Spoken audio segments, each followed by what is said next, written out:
These AI videos absolutely need to be stopped. The fact that a year and a half, 2 years ago, they were raving about how AI was going to be so helpful and it's going to push forward humanity. And I already knew it was some bullshit because racism and white supremacy is white culture. That is it. That is all. There is nothing else. Everything that they do is wrapped up in racism and white supremacy. It doesn't matter what it is, right on down to the food. And you're like, how is food racist? Do you know that the only reason why British people refused to use spices is because Black people and Indian people and people of color, people who they thought were beneath them, used it? Do you know that?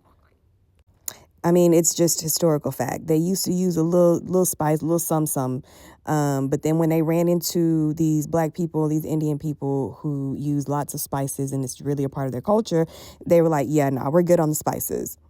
Give me this boiled, bland, dry-ass food any day of the week. Do you know that the reason why Black people in the South are so enamored with butter pecan ice cream is because we were literally banned from buying vanilla ice cream because white people said that vanilla is just for them? It's absolutely psychotic. And here we are, 2025. They're saying that they're going to cut off SNAP benefits. And the first thing these people are doing is running and making these AI generated videos of mainly Black women having meltdowns because there's not going to be an EBT.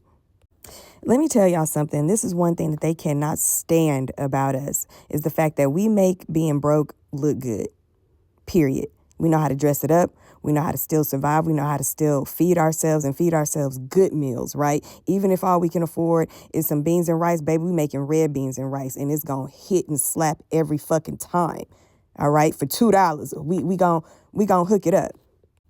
And surviving like that, where it actually looks kind of good and we can still present ourselves and still look nice and whatnot, they hate it.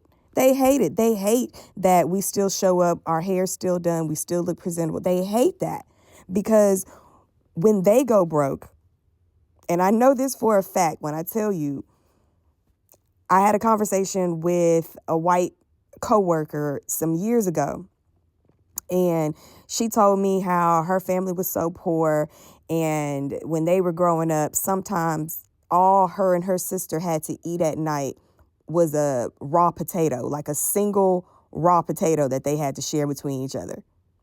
Not a baked potato, but just a single rustic raw potato.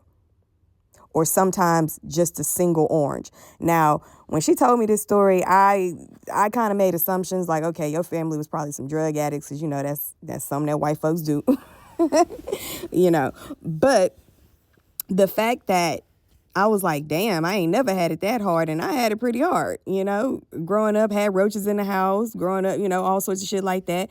But I never, ever, ever, ever grew up food insecure, even though we were technically on paper food insecure. We had to get food stamps for a time when my mom was in nursing school, but we still ate good. Okay, one thing Black people can do is throw together some spaghetti that slap and that can last for 3-4 days. I mean, things like that. So when this white woman told me that her and her sister used to share a potato at night, just a raw potato, I was like genuinely shocked. But it gave me insight into the white psyche because once again, when they go broke, like one thing white people cannot handle is being broke. When they go broke, they go destitute. Okay, all of a sudden they ain't got no shoes on their feet. They got hookworms. All of a sudden they ain't got no teeth in their mouth. They're not brushing them. When they go broke, they literally just cannot handle life. All of a sudden, all they have in the house to eat is a single potato, and their kids have to share a single orange or a single apple, like literally. And they cannot stand that about us, which is why Ronald Reagan came up with the adage, welfare queen, right? Because we look good. We look like queens. We are queens. Making this shit look good. Making sure our kids are still fed, still clean, clothes still clean, clothes still ironed, still got all their stuff that they need for school. Like, we make it happen, and they just can't figure out why or how we're managing to make it happen. So they make up these tropes like, oh, we're actually secretly really rich, or we're just mooching off the government and they're paying for it with their tax dollars. Like, bitch, we all pay taxes, first of all. And I would rather for my tax dollars to go to someone in America who needs food versus Israel's free health care. Okay? Clock that.